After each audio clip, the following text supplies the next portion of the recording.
Come, sit with me for a moment, just you and me, here in the quiet. Let's take a breath together, because the mind, like a river, needs stillness to become clear.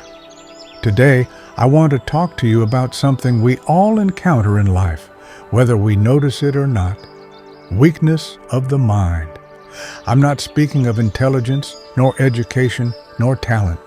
I've seen brilliant minds falter, and simple hearts remain unshaken. A weak mind is not loud. It doesn't announce itself. It hides under anger, under excuses, under distractions. But it affects everything: your peace, your choices, your relationships, your future.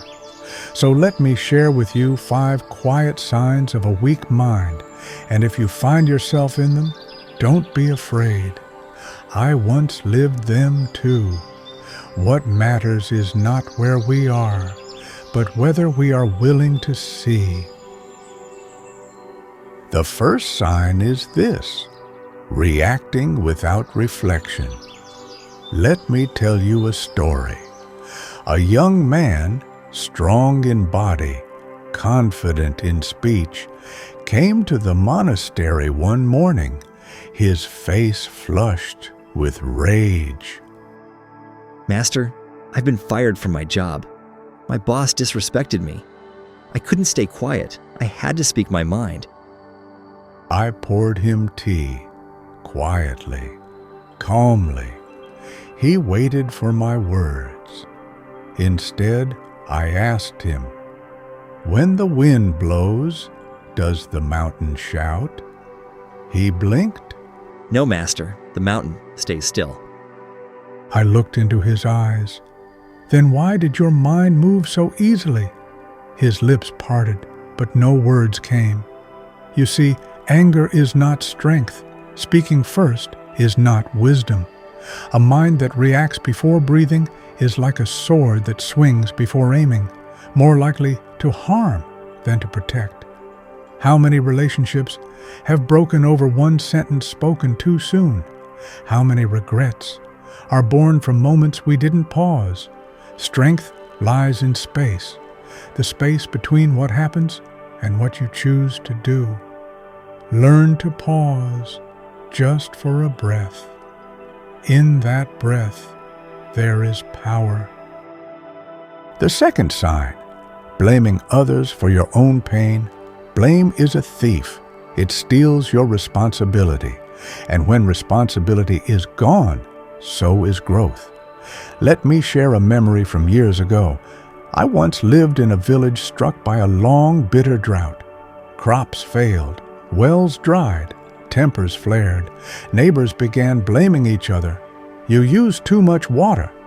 "It's your gods who angered the sky." The village square echoed with arguments. But at the edge of that village was an old farmer, silent. Each morning he rose before sunrise, digging tiny trenches, planting saplings. No complaint, no blame.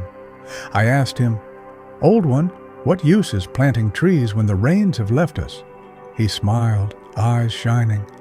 "If I cannot change the sky," he said, "I will change the soil beneath my feet." That day, I realized something profound. Blame is easy. It gives us a false comfort. Responsibility is heavy, but it makes us powerful. A weak mind says, "They did this to me." A strong mind says, "How can I rise no matter what?" Ask yourself, when something goes wrong, do I search for a villain, or do I search for my next step? The third sign is one many don't even realize: avoiding discomfort and chasing pleasure. This is the silent root of procrastination, addiction, and inner emptiness. I remember my early days as a novice monk. We rose at 4 a.m., walked barefoot to beg for alms. No breakfast, no beds, cold showers in winter, meditation for hours. My body rebelled, my thoughts screamed, "Why suffer? Why not rest a little longer? Just today." But I stayed, I struggled, and one day I realized what I once called pain was the beginning of freedom. There's a story I must share with you. A young boy dreamed of becoming a great warrior, but every time his training grew hard, he ran away. Sword practice hurt his hands. Morning drills made him tired. He chose comfort. Years passed. One day, war came. His village was attacked. He picked up a sword for the first time, not with power, but with trembling hands. He realized he had built a life without resistance, and now, in the moment he was most needed, he was weak. Discomfort is not your enemy. It is your trainer. Without resistance, your muscles don't grow. Without challenge, your spirit doesn't evolve. So ask yourself, do I avoid the hard path? Or do I embrace it with open arms? The fourth sign, living for approval. A weak mind cannot stand alone. It needs likes. It needs applause. It fears silence. A young novice once asked me, "Master, why don't you share your teachings online? With more followers, you could become famous." I laughed gently. "When a bell rings in the forest," I told him, "the deer hears it. I don't need millions. I need truth to reach just one heart." My friend, you were not born to please the world. If your self-worth depends on praise, it will shatter the moment criticism comes. Ask yourself, can I be content even if no one sees? Can I still walk the right path even if no one claps? True strength is silent. It doesn't need a stage. It needs presence. And now, the fifth and final sign, lack of self-awareness. The unobserved mind is a dangerous thing. Most people think they are in control, but in truth, their habits, wounds, and unconscious thoughts are steering the wheel. There was once a king who ruled a vast kingdom. He had gold, servants, power, and yet every night he wept alone in his chamber. He summoned sages, physicians, even jesters. "Cure me," he cried. "Why am I miserable?" One wise man said, "Close your eyes, sit still, and ask not what the world is doing to you, but what you're doing within yourself." The king resisted, but eventually he obeyed. Weeks passed.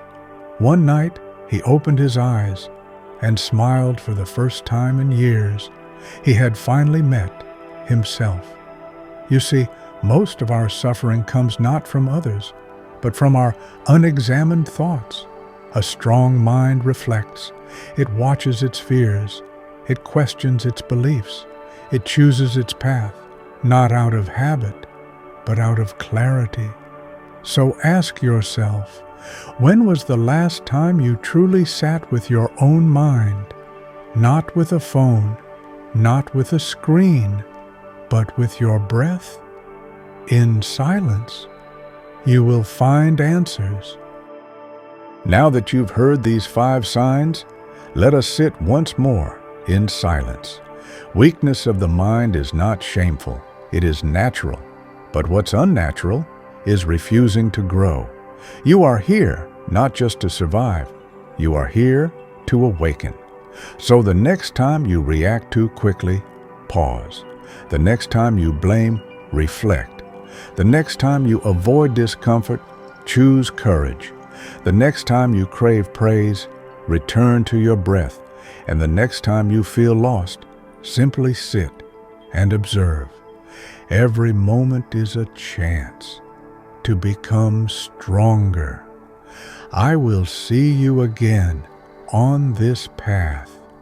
Walk slowly, breathe deeply, live truthfully.